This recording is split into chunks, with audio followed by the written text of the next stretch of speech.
O meu começo na fotografia, eu costumo dizer que foi um começo mais por uma oportunidade de negócio, sabe? Hoje eu estou completando 25 anos de carreira, mas há 25 anos atrás eu nunca havia me interessado por fotografia e na minha infância, na minha adolescência, eu até via meu pai fazendo fotos dos eventos da família com uma câmerazinha antiga de filme, mas eu nunca tive interesse em pegar numa câmera, de verdade. Eu sempre, desde a final da minha adolescência, eu comecei a trabalhar no universo de moda.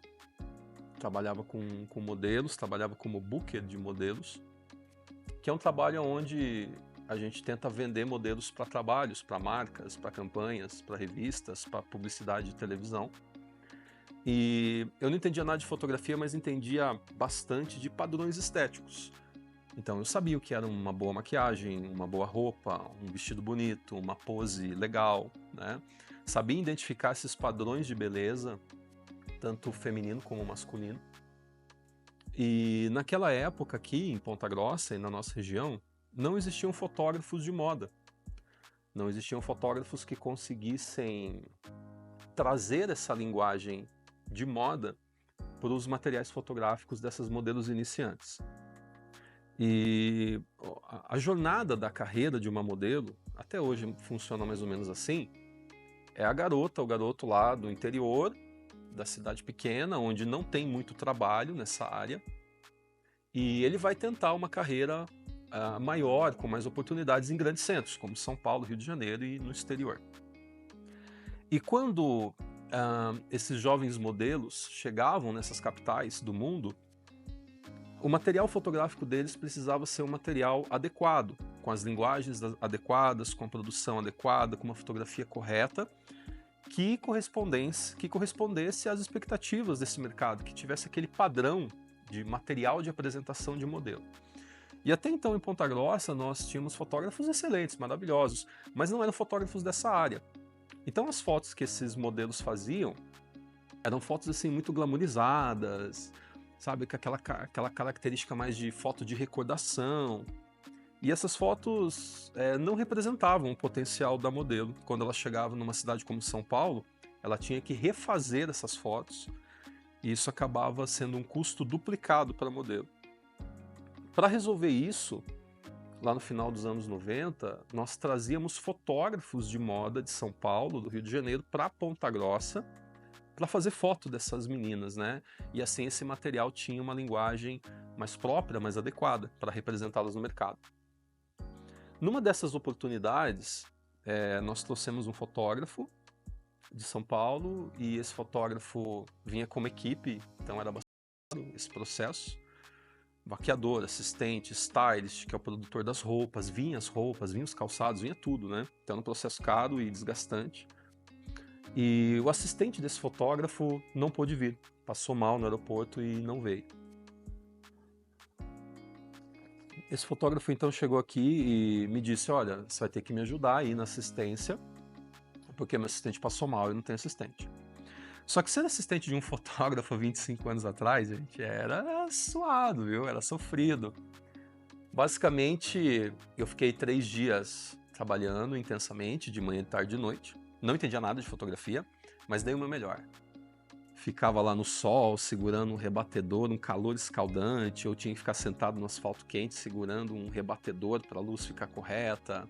Ficava lá 1 hora com o braço esticado, segurando um guarda-chuva para que esse fotógrafo ficasse numa sombra, né? Não desse reflexo na lente. Aí imagine você resolver coisas há 25 anos atrás, como acabou a pilha da câmera. Num domingo, 5 horas da tarde em Ponta Grossa, lá nos anos 2000. Como é que você ia resolver isso? Não tinha mercado aberto, posto de gasolina era 1 ou 2 e nem vendia pilha. E eu ajudei pra caramba, sabe? Eu suei a camisa ali. E no final desse apoio que eu dei para esse fotógrafo, vamos dizer que eu não fui muito bem agradecido. Vamos dizer assim que o fotógrafo não foi tão generoso com os elogios, né? E a partir daquele momento, algo disse para mim, fique tranquilo, porque hoje você se sentiu desrespeitado por esse fotógrafo, mas um dia você vai ser um fotógrafo muito melhor do que ele. E naquele momento, sabe, parece que as coisas, clarearam. Porque, claro, por que eu não faço essas fotos? Vai ser uma oportunidade de negócio muito interessante, eu vou conseguir fazer isso com mais velocidade, eu vou poder ganhar mais dinheiro com isso. E na segunda-feira, a primeira coisa que eu fiz foi numa loja de fotografia aqui em Ponta Grossa, a loja do Geraldo ali, da Foto Bela Vista, que tem até hoje ali na Vicente Machado. E fui comprar a minha primeira câmera de fotografia, que eu tenho até hoje. Essa câmera, uma câmera de filme, né, claro.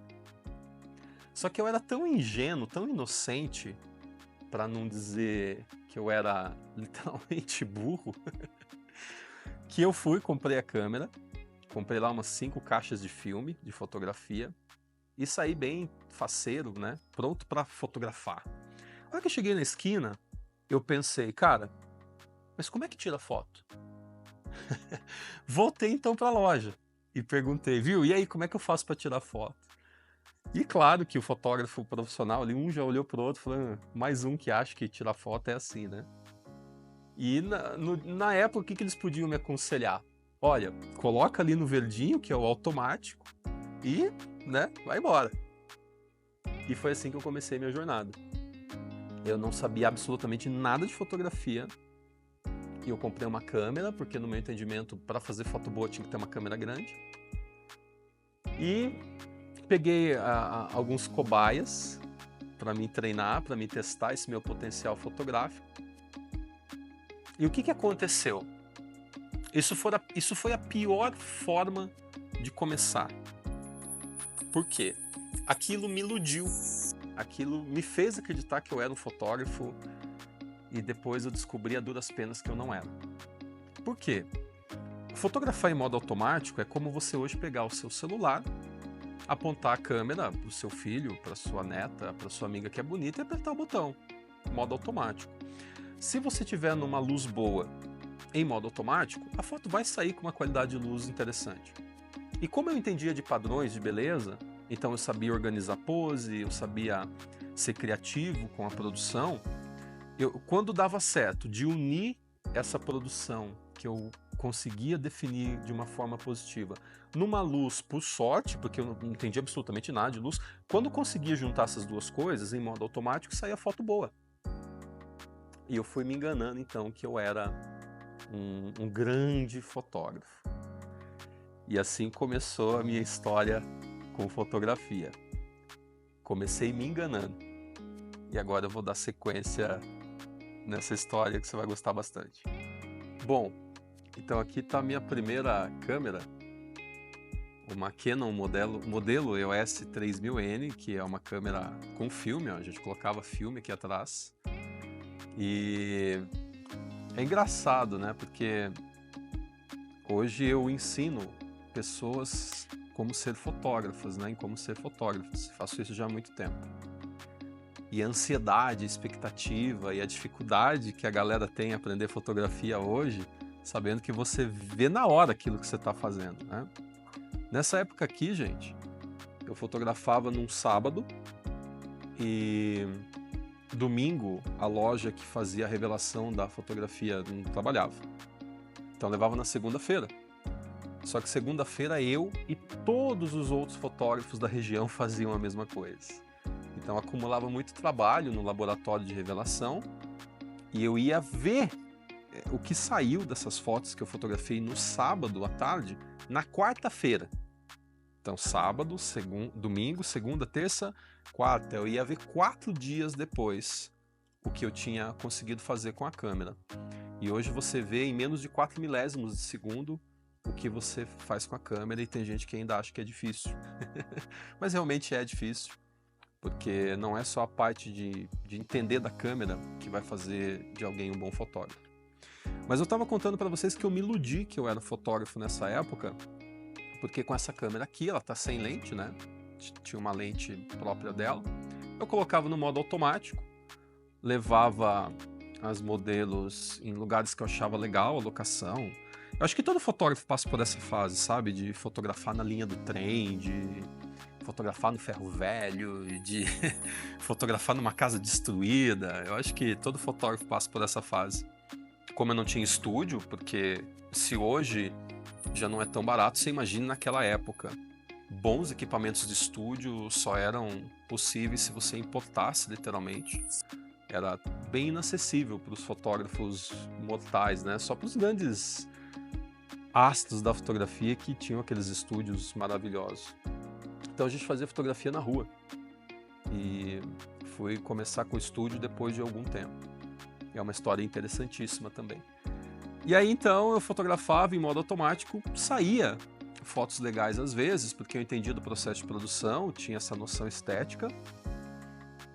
E fui me enganando que era fotógrafo, um bom fotógrafo. Eu lembro de um dia comentar com um amigo meu que eu iria trabalhar em Maringá e Cianorte, porque eram grandes polos atacadistas de moda aqui do Paraná e até do Brasil todo. E fiz meu portfólio, que naquela época tinha que ser físico. Gente, Google naquela época, se você digitasse João e Maria, não aparecia nada, tá? E-mail até existia, mas você jamais ia conseguir subir uma fotografia no e-mail. Sem contar que a foto era de filme, então eu precisava fotografar, revelar, imprimir essa foto num papel, escanear, um scanner naquela época que transformava foto física em foto digital, era caríssimo, era um artigo assim de muito luxo. E aí o arquivo que gerava desse escaneamento era um arquivo tão pesado que o e-mail não conseguia suportar, né? Então não dava para mandar por e-mail. Site era uma coisa realmente assim que estava começando, era caríssimo para você fazer um site. Servidores também não ia aguentar suportar tanta imagem, era muito complicado mesmo. A facilidade tecnológica que essa geração tem hoje, vocês não fazem nem ideia do quanto é fácil hoje começar. E naquela época não era assim. Então eu imprimia as minhas melhores fotos, revelava as minhas melhores fotos, colocava numa pasta personalizada, com capa de couro, com meu nome, e enviava para um cliente em outra cidade por correio. E aí fiz isso uma vez por um shopping em Cianorte, Maringá, se não me engano. E essa cliente recebeu a minha pasta com as minhas fotos e gostou. Gostou desse trabalho que eu estava executando. Marcamos então uma reunião pessoalmente, fui até a cidade. E eu lembro que no caminho ainda eu ironizava, né? Dizia assim para os meus amigos, falei para vocês, vocês são bobos e tal. Falei que eu ia arrebentar e não sei o que, e realmente arrebentei a minha cara. Porque quando eu cheguei nesse shopping atacadista, eu fui recebido pela diretora do shopping, que já tinha gostado das minhas fotos, mas ela não sabia que eu não era um fotógrafo, né? Eu achava que não era. E ela me passou para o responsável do marketing, das campanhas do shopping, e ele foi então ter comigo uma conversa mais técnica para a gente definir detalhes técnicos desse trabalho e também o orçamento que eu ia entregar para ele. E quando ele começou a falar comigo sobre fotografia, eu fui me encolhendo assim, sabe? Se eu pudesse desaparecer naquele momento, daquele lugar, eu faria isso. E eu vou fazer para você que está me assistindo perguntas que ele fez para mim na época, para você entender exatamente como eu entendi. Então, ele perguntou assim para mim, você trabalha com médio formato, né? Sim, claro. Você fotografa em 6x6 ou 6x7? E eu respondi para ele, sim, os dois. E ele me disse assim, é porque eu preciso desse material, é tudo em cromo em 300 dpi. Cromo 300 dpi. E assim terminou a nossa conversa. E eu saí de lá, gente, eu queria bater a cabeça num poste, porque eu nunca me senti tão burro, sabe? E naquele dia eu percebi que eu não entendia absolutamente nada de fotografia, que eu era um bobo com uma câmera, que até entendia de alguns padrões, mas não era fotógrafo. E aí então eu resolvi aprender fotografia. Não fui aprender fotografia, eu fui descobrir o que era médio formato e comprei uma câmera de médio formato. Gente, uma câmera de médio formato é tão caro, que hoje existe ainda essas câmeras para usos bem exclusivos e ela custa mais de 100 mil reais tranquilamente. E na época também era muito caro. Comprei essa câmera porque no meu entendimento o que eu precisava não era aprender fotografia, era ter uma câmera que fotografasse naqueles formatos que o cara me questionou, né? 6x6, 6x7. Comprei essa câmera, paguei muito caro nela. E profissionalmente, eu nunca usei. Nunca usei. E depois de um tempo, me roubaram essa câmera. Legal, né? Não é uma boa forma de começar, né? Após isso, então, aí eu fui entender que eu precisava aprender fotografia de verdade. Só que, nessa época, não tinha curso de fotografia como tem hoje, né? Hoje eu sou professor, mentor de alunos, ensino fotografia para toda essa galera, sento do lado deles, pego na mão, mostro a câmera, dou a câmera, monto a luz, tiro a luz, todo o processo técnico e tal. Naquela época a gente não tinha isso. Talvez tivesse alguma coisa próxima a isso em São Paulo. Era extremamente caro, extremamente oneroso, até porque qualquer foto que você fazia precisava ser revelado, tinha que ter os químicos, os papéis. Não era foto digital que você bate e vê na hora, ó, o professor pode dizer você errou, você acertou. A gente fazia foto e saber se errou, acertou, no mínimo 24 horas depois, né? E eu aprendi fotografia com 2 apostilas, sem brincadeira, acho que da época da Segunda Guerra Mundial, mais ou menos, de uma empresa de ensino à distância que chamava Instituto Universal Brasileiro. Tinha curso de datilografia, para vocês terem uma ideia. Se você não sabe o que é datilografia, antes das impressoras, dos computadores, tinha máquina de escrever, né? Então você colocava o papel na máquina de escrever e ficava lá, tac, tac, tac, tac, tac, tac. Aquilo era a datilografia. E você precisava aprender a digitar muito rápido, né? Para você ser ágil no processo. E eu aprendi fotografia com a mesma empresa que ensinava datilografia. E, gente, a hora que eu recebi aquelas apostilas e comecei a ler, a ação de um prisma, um raio de luz entrando, saindo, F, diafragma, exposição, sensibilidade, e fui entender que fotografia é basicamente física e matemática na parte técnica. Eu pensei em desistir. Pensei em desistir porque eu nunca fui um bom aluno em exatas. Eu acho que eu nunca fui um bom aluno exatamente, sabe? E depois de já ter terminado, né, o meu ensino médio, que na época era o 2º grau, e ter que aprender física e matemática para ser fotógrafo, cara, eu acho que eu não estaria disposto. Mas o amor que eu tinha por fotografar era maior do que a dificuldade que eu sentia. E eu resolvi continuar. Fui então devagar entendendo os processos. Depois de 2 anos descobri que eu podia comprar uma outra lente para minha câmera. Hoje você que está me assistindo, que já foi meu aluno, isso você descobre nos primeiros 15 minutos de aula, né? Sozinho eu descobri 2 anos depois.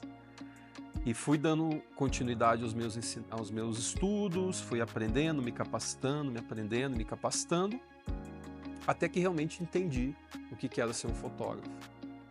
E assim que eu comecei a minha jornada na fotografia. Hoje, em 2024, o ano que a gente está gravando esse vídeo, eu estou completando 25 anos de profissão. Nesses 25 anos, trabalhei 12 anos em imprensa como fotojornalista também. Fui o primeiro fotógrafo de toda a região, talvez um dos primeiros até do Paraná, a trabalhar, a fotografar São Paulo Fashion Week, que é o principal evento de moda da América Latina. E se hoje já é difícil você ter acesso a esses eventos, que na verdade já não são tão impactantes quanto eram naquela época, você imagine lá atrás, né, que era uma febre, literalmente uma febre você disputar um espaço num pitch de um desfile com a Gisele Bündchen caminhando na melhor fase da carreira dela. Tenho 15 exposições lançadas, tenho várias moções de aplausos recebidas, recebi o selo social da Prefeitura de Ponta Grossa, tenho mais de 7.500 ensaios de fotografia realizados. Nem sei dizer para vocês quantos trabalhos eu já tenho publicado, já atendi trabalhos nacionais, internacionais, trabalhos em São Paulo. Fui o primeiro fotógrafo a atender a área editorial em São Paulo, aqui de toda a região. E com certeza fui o precursor desse estilo de fotografia aqui na nossa cidade, né? E é legal você aprender com as minhas histórias, porque, com a minha experiência, porque sempre tem duas maneiras de você aprender: com os seus erros ou com o erro dos outros. E hoje, relatando a minha experiência, eu acredito que serve para que você aprenda com os meus erros. E você não precisa errar para aprender. Se eu pudesse mudar alguma coisa, eu diria que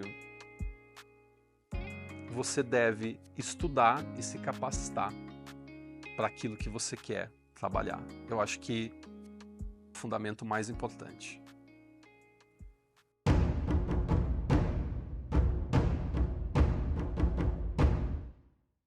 Hoje eu acredito que aquilo que me motivou a começar na fotografia, que foi uma oportunidade de negócio, sabe? Eu acho que isso hoje, já há muito tempo, não sustenta mais aquilo que eu faço. Porque é impossível você fazer algo por tantos anos apenas pensando no dinheiro. Eu acho que o dinheiro, ele é tipo um chocolate, sabe? Um brigadeiro, ele é gostoso, ele é rápido, ele é saboroso, mas se você estiver com fome, ele não vai te trazer aquela saciedade, sabe? Eu acho que com o tempo você precisa se alimentar com outras coisas. Hoje eu falo muito sobre propósito. Eu acredito que o nosso trabalho precisa ter propósito. Hoje eu me entendo assim, procuro transmitir aquilo que eu ensino dessa forma. Como que o meu trabalho pode fazer bem para você, como que o meu trabalho pode melhorar a sua vida, como que aquilo que eu faço, como que aquelas aptidões técnicas que eu domino, que eu tenho domínio, podem melhorar a sua história, melhorar o seu negócio, melhorar a sua vida, melhorar a sua relação com o mundo. Eu acho que falar de propósito é falar sobre identidade. Eu me vejo hoje como um fotógrafo, não me vejo fora dessa área, não consigo me imaginar fazendo outra coisa, mesmo que hoje também eu comece a trabalhar com vídeos. Eu ainda acho que eu sou um fotógrafo que faz vídeos e o mercado precisa bastante disso. Eu tenho também uma filosofia profissional minha, onde eu também compartilho com as pessoas que eu ensino, e essa filosofia diz que o mundo não precisa mais de quem tira foto ou grava vídeo. Eu acho que todo mundo faz isso hoje. Eu acho que o fotógrafo do futuro, o videomaker do futuro, é aquela pessoa que cria imagens, que dirige situações e que resolve problemas. Eu acho que é por aí. Eu acho que a nossa profissão hoje precisa ter esse entendimento. Durante esses 25 anos, eu vi muitos fotógrafos bons surgirem e fotógrafos que desapareceram com a mesma velocidade. Porque trabalhar com fotografia é diferente de você tirar fotos legais, é diferente de você conseguir ter um olhar criativo e ter uma câmera e fazer coisas legais com ela. Eu acho que trabalhar com fotografia está muito mais ligado à resiliência, está muito mais ligado a você conseguir se reinventar com o tempo. Hoje a nossa profissão é uma profissão híbrida, o equipamento é um equipamento híbrido, e eu venho dizendo isso já há um bom tempo, que o fotógrafo que não souber fazer vídeos, esse fotógrafo corre um sério risco de estar fora do mercado, e não vai demorar. eu dei há um ano atrás um prazo de 3 anos. Então hoje eu digo que o fotógrafo que não conseguir trabalhar bem com foto e com vídeo, ele vai estar fora do mercado nos próximos 2 anos. É uma tendência, né? Não é uma profecia do mal. É uma simples observação tecnológica, uma observação social que eu faço.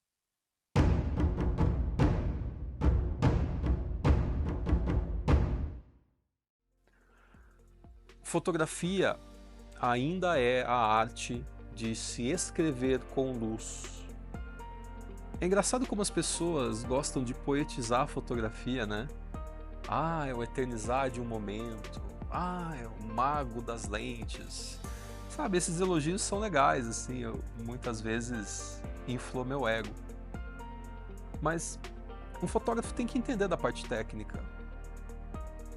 Você pode sobreviver de fotografia aprendendo a trabalhar dentro de uma situação limitada, né? Você monta uma luzinha aqui, uma ali, e é aquilo que você sabe fazer. Mas se tirar você daquele ambiente, você ainda é um fotógrafo? Porque um fotógrafo, ele é um maestro da iluminação, né? E um fotógrafo que entende de iluminação, ele é capaz de fotografar qualquer coisa. Veja, eu não estou dizendo que você vai ser o melhor em tudo, mas eu estou dizendo que você é capaz de fotografar qualquer coisa se você entende de iluminação. E hoje a gente vê um certo desespero em aprender processos onde a curva de aprendizado é longa. A curva de aprendizagem de um fotógrafo, ela é eterna. Depois de 2 décadas e meia, eu ainda estou aprendendo fotografia. E eu noto essa ansiedade em novos fotógrafos, talvez até uma tendência de comportamento dos tempos atuais, né? Todo mundo anda bastante ansioso com as coisas. Mas essa urgência descabida, desproporcional, em ser bom da noite para o dia, isso vai fazer você queimar a largada, sabe? Isso vai fazer você desistir da fotografia quando as primeiras limitações aparecerem.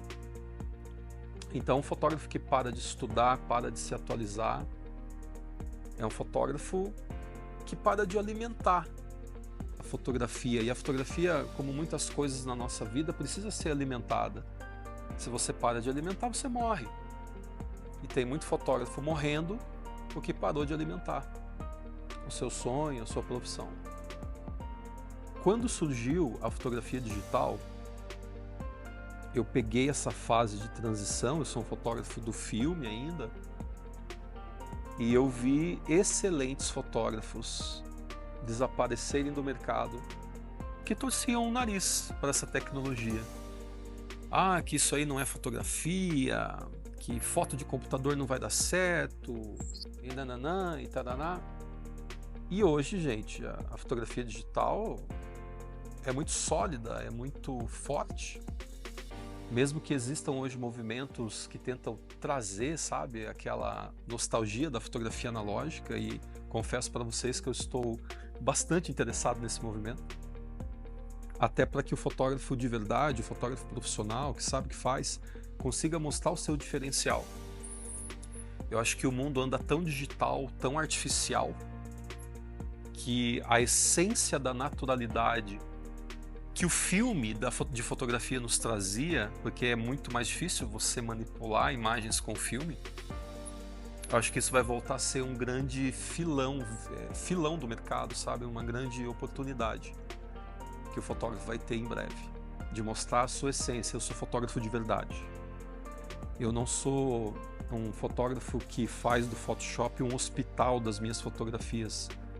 Eu vejo fotógrafos que buscam Photoshop, buscam processos de edição, não para dar acabamento ao seu trabalho, mas suas fotografias estão doentes. Suas fotografias vivem na UTI. Eles não conseguem ter fotografias saudáveis porque eles não querem entender de iluminação, eles não querem aprender o processo técnico, eles vivem buscando atalhos. Um pack de preset, uma action de edição, uma câmera que a qualidade é X ou Y, você sempre está pulando etapas, você sempre está queimando largada, você sempre está substituindo o exercício diário por uma pílula mágica. E aí a sua fotografia não sai da UTI, né? Não sai do Photoshop, não sai do Lightroom, porque você precisa o tempo todo estar corrigindo o seu trabalho. O trabalho que precisa o tempo todo ser corrigido é porque ele está errado o tempo todo. Nós só corrigimos coisas que estão erradas. Pena que nem todo mundo tem essa percepção, né? Então eu falava sobre a necessidade de se adaptar às realidades, né? Bons fotógrafos que abandonaram suas carreiras, promissoras carreiras que já tinham, porque torceram o nariz para a tecnologia. Muitos fotógrafos com carreira consolidada, quando veio a fotografia digital, descobriram que não sabiam fotografar, que viviam de receitas, né? Ah, se for para fotografar à noite, coloca lá na câmera 1/60, 5.6, 800 e flash. Ouvi muito isso. E na verdade nunca entenderam do processo, né? Nunca entenderam do que é a exposição luminosa, de como controlar os elementos da câmera. Por que uma lente que custa 10, 15, 20 mil reais pode fazer diferença no teu trabalho? Nunca quiseram entender isso, sabe? E hoje a nossa geração vive essa nova transição de tecnologia. A questão da inteligência artificial que tem colocado medo na galera, né? Por quê? Inteligência, gente, é uma qualidade que o fotógrafo precisa ter, né? Tem muito fotógrafo com foto artificial e pouca inteligência. Então, para esse fotógrafo, ter uma inteligência, mesmo que artificial, é melhor do que ele consegue fazer hoje. E esse fotógrafo deve estar com medo mesmo e precisa ficar atento. Porque se ele não conseguir entender o espaço que a inteligência artificial tem hoje no nosso trabalho, ele vai ser extinto. Mas a fotografia nunca vai acabar. Quando surgiu a fita cassete, o vinil acabou por um tempo, né? Ou compartilhou o seu protagonismo com as fitas VHS, as fitas cassete que gravavam músicas, mas a música não acabou. Depois veio o CD, mas a música não acabou. O CD acabou com a fita, com o disco, mas não com a música. Depois veio o MD e hoje é MP3 e hoje é streaming. Mas a música não acabou. O CD acabou, mas a música não acabou. Então a fotografia também é assim. A inteligência artificial pode extinguir algumas ferramentas de produção. Pode até extinguir algumas pequenas áreas, mas a fotografia não vai acabar. Como que a inteligência artificial vai fotografar o teu casamento? E se você tem uma hamburgueria e produz o seu lanche, o seu hambúrguer, você pode até ter uma imagem fake de um hambúrguer criado por uma inteligência artificial para estampar o teu cardápio. Mas não é o teu hambúrguer que está lá, né? Então, gente, inteligência artificial é uma ferramenta de produtividade que está chegando aí. Eu acho que ela não deve assustar o fotógrafo, não. Isso é normal, né? Sempre que tem uma inovação tecnológica grande, as pessoas morrem de medo, né? Não adianta. Eu lembro quando o Uber chegou em Ponta Grossa, que os taxistas faziam protesto nas ruas. Não queriam, pediam para o prefeito não deixar o Uber em Ponta Grossa. Gente, isso é nadar contra a maré. Não tem como evitar a evolução, né? E nós precisamos estar atento à evolução. E eu diria para vocês que o trabalho do fotógrafo também evoluiu, as necessidades do cliente evoluíram.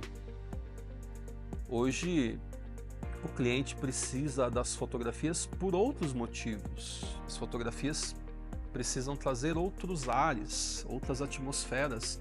O consumo da fotografia é mais rápido, da imagem é mais rápido. E tudo hoje precisa ser fotografado para ser vendido, né? Então a fotografia nunca esteve tão forte, tão pungente.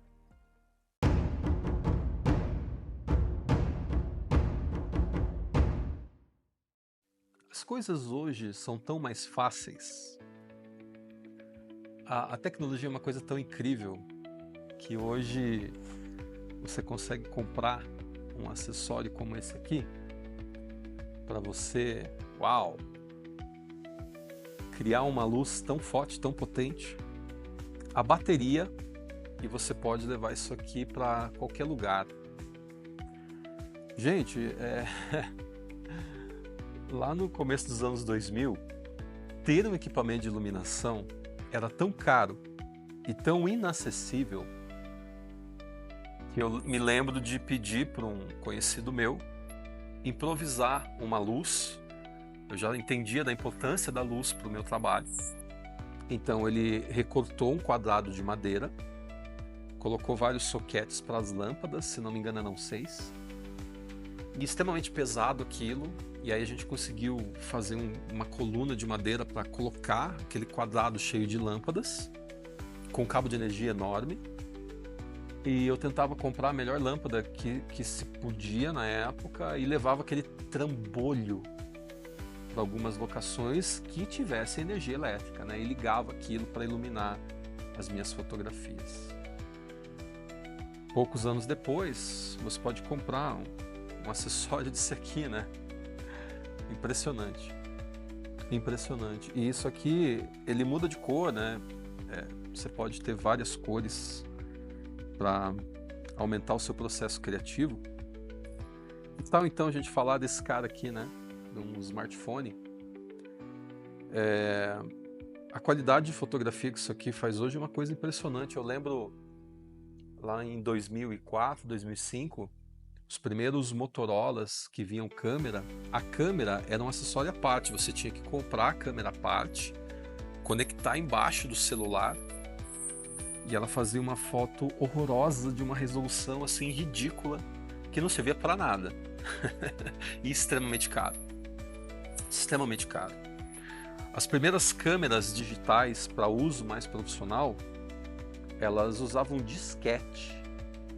Disquete. Se você não sabe o que é um disquete, dá um Google aí, né? Disquete era a mídia de armazenamento da época, não cabia nada.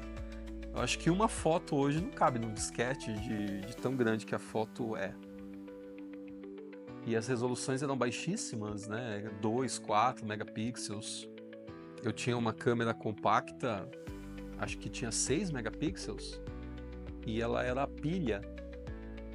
E, gente, você comprava a melhor pilha que tinha, essa câmera não batia 100 fotos. A pilha acabava. Não tinha pilha recarregável na época, ou se tinha, a gente nem sabia.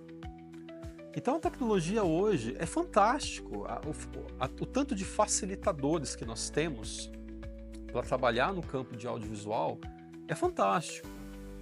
O problema é que eu acho que as pessoas, na sua maioria, não estão sabendo o que fazer com tanta facilidade.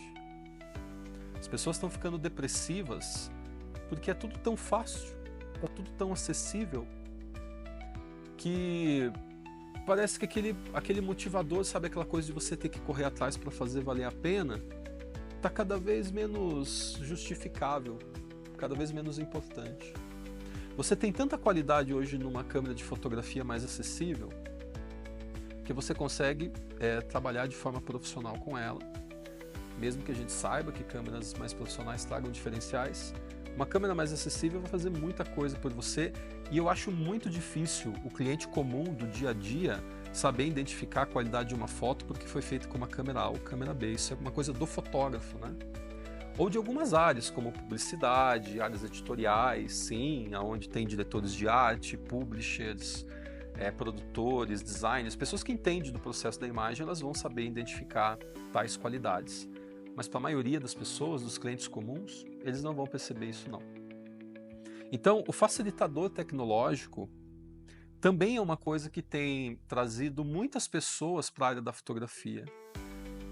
Eu quero ser um fotógrafo profissional porque eu tenho acesso a essas tecnologias, porque eu acho que eu sou uma pessoa criativa, porque eu acho que eu sou uma pessoa que tem um olhar diferente, porque eu curto foto. Isso é muito bom. Realmente você precisa gostar do que você faz. E gostar de fotografia é gostar de tecnologia, é gostar de experiências visuais, é gostar de arte, é gostar de cultura. Eu também sinto hoje uma deficiência em alguns fotógrafos, no sentido, primeiro, de atualização tecnológica, né? Eu comecei esse pensamento há uns minutos atrás e quero concluir nessa parte do vídeo. A questão de que muita gente parou no meio do caminho porque não quis se atualizar tecnologicamente, ou não quis atualizar o seu pensamento fotográfico, ou não quis atualizar o seu marketing, ou não quis renovar a sua mente, a sua cabeça em relação ao que é a fotografia em 2024. E um conhecido meu, há pouco tempo atrás, pegou um carro por aplicativo que estava sendo tocado por um fotógrafo antigo que trabalhou muito tempo com fotografia, e ele estava extremamente decepcionado com a fotografia, dizendo que a fotografia morreu, que hoje todo mundo faz foto e nananã. E ele me relatou isso, e eu acho isso engraçado, né? Porque nunca se fotografou tanto, nunca teve tanto trabalho para fotógrafo. Então, será que a fotografia acabou? Ou foi ele que parou de alimentar a fotografia, né? Parou de se atualizar tecnologicamente? Eu não estou com isso desrespeitando ninguém, porque cada um também precisa respeitar os seus limites. Talvez a história com fotografia, para muitos, tenha um prazo de validade. A nossa vida é assim, né? A vida vai te levar para outros caminhos, talvez não seja o plano de Deus para você com isso, mas em algum momento ela te serviu, né? Ela colocou comida na sua mesa, colocou sonhos na sua cabeça, esperança no seu coração.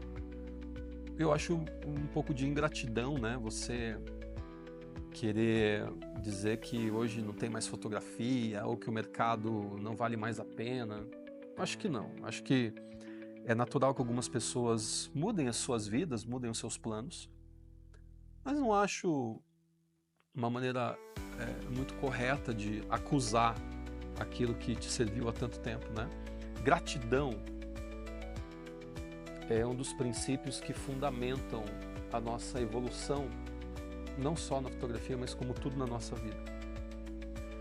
E honestamente, eu vejo que a gente vive uma fase, um tempo do mundo, onde as pessoas estão muito ingratas, são muito ingratas. Pessoas que se alimentaram de algo que você tinha, pessoas que se estabeleceram com coisas que você forneceu para elas e que, por algum motivo, por alguma interferência da vida, algum problema que fez com que as coisas se agitassem em algum momento, resolveram virar as costas para você ou foram ingratas com você. Mas tudo bem, né? Eu costumo dizer que a gente só pode dar aquilo que a gente tem. E a nossa vida nunca vai ser resumida por uma coisa, por um dia, por algumas horas ou por alguns meses, né? A nossa história, ela oscila altos e baixos, altos e baixos.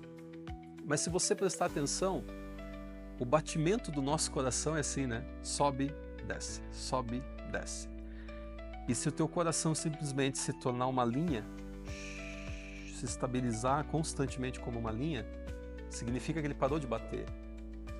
Então, para a gente se manter pulsante no mercado, é importante entender essas oscilações. E ninguém nunca vai poder te definir por uma falha, por um problema seu. Geralmente é o oposto, né? As pessoas, elas vão te definir pelo conjunto da obra. Já notou que quando um artista morre ou alguns prêmios póstumos são entregues, né? Eles são entregues com essa etiqueta, né? Pelo conjunto da obra. E eu acho importante você se olhar no espelho e avaliar o conjunto da sua obra. Fases da sua vida que você teve muitos acertos, fases que você teve alguns erros, mas e o conjunto da obra? Como é que foi o conjunto da obra, né? Basicamente, a gente fala de fotografia nesses 25 anos de carreira. Eu falo também de amizades, eu falo também de pessoas que eu vi crescer comigo, de pessoas que em algum momento eu acho que tecnicamente estiveram ou estão à minha frente, e isso nunca foi um motivo de tristeza, mas eu acho que a concorrência faz você ser melhor. Você só tem um parâmetro da sua qualidade quando você tem concorrência. Eu não acho que eu sou um fotógrafo que aqui no meu ambiente profissional eu tenho tanta concorrência, talvez pela maneira como eu conduzi a minha jornada. Mas eu admiro o trabalho de muitos colegas de profissão e sei também que a nossa profissão é uma profissão meio conturbada, gente, porque é uma profissão de atuação livre, né? Eu costumo brincar dizendo que você não precisa passar na ordem dos fotógrafos do Brasil para ser fotógrafo, nem ter a carteirinha do Conselho Regional de Fotografia. Estou querendo dizer com isso que qualquer pessoa que se disponha a ser fotógrafo e faça um cartão de visitas com o seu nome e embaixo apoiado pela frase fotógrafo profissional, pode ser um fotógrafo profissional. E o fotógrafo, por ser artista, todo artista precisa de palco, precisa de luz sobre ele. E quando o fotógrafo não se sente valorizado pela sua obra, pelo seu trabalho, ele costuma usar uma metralhadora giratória, né? Clientes que não valorizam, e mimis. Eu tenho pensamentos formados sobre isso, mas eu creio que um fotógrafo que se conhece, que entende a profundidade daquilo que ele faz, entende o que ele representa para a sociedade, para o mercado dele, ele nunca vai sair por aí acusando clientes de que não sabem valorizar ou acusando colegas de profissão de prostituição de mercado. Acho que isso é uma tolice. Em algum momento do meu passado, quando eu era bem mais jovem, acredito sim que eu deva ter me apoiado nessas correntes ideológicas, né, nessas linhas de pensamento. Mas a maturidade, cara, ela te traz coisas muito legais. E hoje eu entendo isso de um jeito totalmente diferente. Muitos fotógrafos começam jovens, né? Quando você não tem contas para pagar, não tem casa para sustentar, não tem filhos, não tem um casamento, tudo é mais simples. Você pega o teu cachê, faz o que você quiser, né? Quando você tenta se estruturar como família, quando você se torna pai ou se torna mãe, o entendimento do seu trabalho muda completamente. Acaba um pouco daquela, sabe, aquela fase artística e poeta. Você acaba focando mais nos negócios. E focar no negócio significa que você precisa segurar um pouco o fotógrafo artista e liberar mais o fotógrafo empreendedor.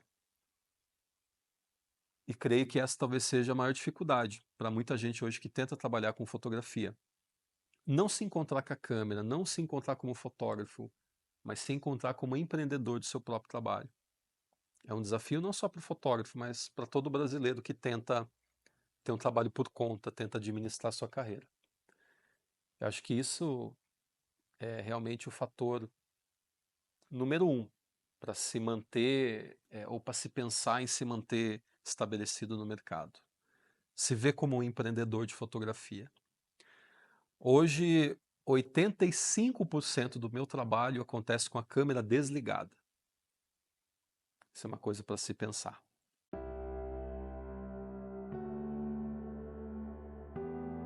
Bom,